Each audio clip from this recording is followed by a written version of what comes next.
ಶುಭೋದಯ, ನಮಸ್ಕಾರ, welcome to Yoyo Kannada. ಬನ್ನಿ ಈಗ ನೋಡೋಣ ಈ ದಿನದ ಟಾಪ್ 5 ಬ್ರೇಕಿಂಗ್ ನ್ಯೂಸ್.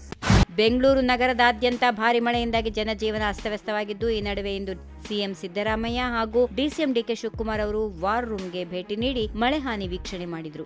ಬಿಬಿಎಂಪಿ ಕಚೇರಿಯಲ್ಲಿ ಇರುವ ಕಂಟ್ರೋಲ್ ರೂಮ್ಗೆ ಭೇಟಿ ನೀಡಿದ CM Siddaramaiah, DCM DK Shivakumar ಮಳೆ ಅನಾಹುತಗಳ ಬಗ್ಗೆ ಮಾಹಿತಿ ಕಲೆ ಹಾಕಿದ್ರು. ಇನ್ನು ಇದೇ ವೇಳೆ ಮಳೆಯಿಂದಾಗುವ ಹಾನಿಯ ಬಗ್ಗೆ ಕೂಡಲೇ ಪರಿಹಾರ ಕ್ರಮ ಕೈಗೊಳ್ಳಲು ಅಧಿಕಾರಿಗಳಿಗೆ ಸಿಎಂ ಸಿದ್ದರಾಮಯ್ಯ ಸೂಚನೆ ನೀಡಿದರು.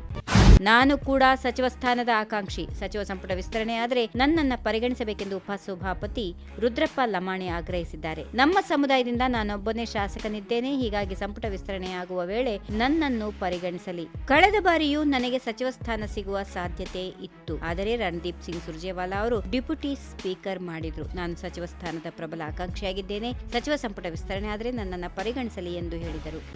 ಚುನಾವಣಾ ರಾಜಕೀಯಕ್ಕೆ ಸಹಕಾರ ಸಚಿವ ಕೆಎನ್ ರಾಜಣ್ಣ ನಿವೃತ್ತಿ ಹೇಳಿದ್ದಾರೆ. ಹುಣಸೂರಿನಲ್ಲಿ ಮಾತನಾಡಿದ ಅವರು, ನನಗೆ 75 ವರ್ಷ ಆಯಿತು. ಮುಂದೆ ಚುನಾವಣೆಗೆ ಸ್ಪರ್ಧೆ ಮಾಡುವುದಿಲ್ಲ, ಆದರೆ ಸಹಕಾರಿ ಕ್ಷೇತ್ರ ಸಕ್ರಿಯ ರಾಜಕಾರಣದಲ್ಲಿ ಇರುತ್ತೇನೆ ಎಂದು ತಿಳಿಸಿದರು.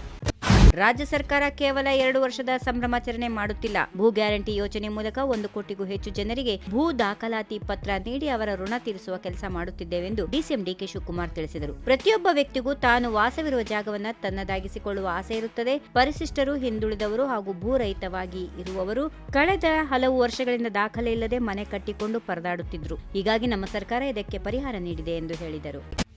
ಸಿಎಂ ಸಿದ್ದರಾಮಯ್ಯ ನೇತೃತ್ವದ ಕಾಂಗ್ರೆಸ್ ಸರ್ಕಾರ 2 ವರ್ಷಗಳನ್ನು ಪೂರೈಸಿದ ಹಿನ್ನೆಲೆಯಲ್ಲಿ ಹಮ್ಮಿಕೊಂಡಿದ್ದ ಕಾಂಗ್ರೆಸ್ ಸಾಧನಾ ಸಮಾವೇಶದ ಬಗ್ಗೆ ವಿಧಾನ ಪರಿಷತ್ ಸದಸ್ಯ ಎಚ್ ವಿಶ್ವನಾಥ್ ಟೀಕೆ ಮಾಡಿದ್ದಾರೆ. ಸಾಧನಾ ಸಮಾವೇಶದಲ್ಲಿ ತಮ್ಮ ತವರು ಜಿಲ್ಲೆಯ ಅಭಿವೃದ್ಧಿಗೆ ಏನು ಅನುದಾನ ನೀಡಿದ್ದಾರೆ, ಹೆಲಿಕಾಪ್ಟರ್ನಲ್ಲಿ ಓಡಾಡಲು ಎಷ್ಟು ಖರ್ಚು ಮಾಡಿದ್ದೀರಿ, ಮೂಡ ಹಗರಣದಲ್ಲಿ ನಿಮ್ಮ ಕುಟುಂಬದ ಪಾತ್ರವೇನು, ನಿಮ್ಮ ಕಟು ನುಡಿಗಳಿಂದ ಎಷ್ಟು ಸರ್ಕಾರಿ ಅಧಿಕಾರಿಗಳು ಆತ್ಮಹತ್ಯೆ ಮಾಡಿಕೊಂಡಿದ್ದಾರೆ ಎಂಬುದನ್ನು ಅದರಲ್ಲೂ ತಿಳಿಸಬೇಕೆಂದು ಒತ್ತಾಯಿಸಿದರು.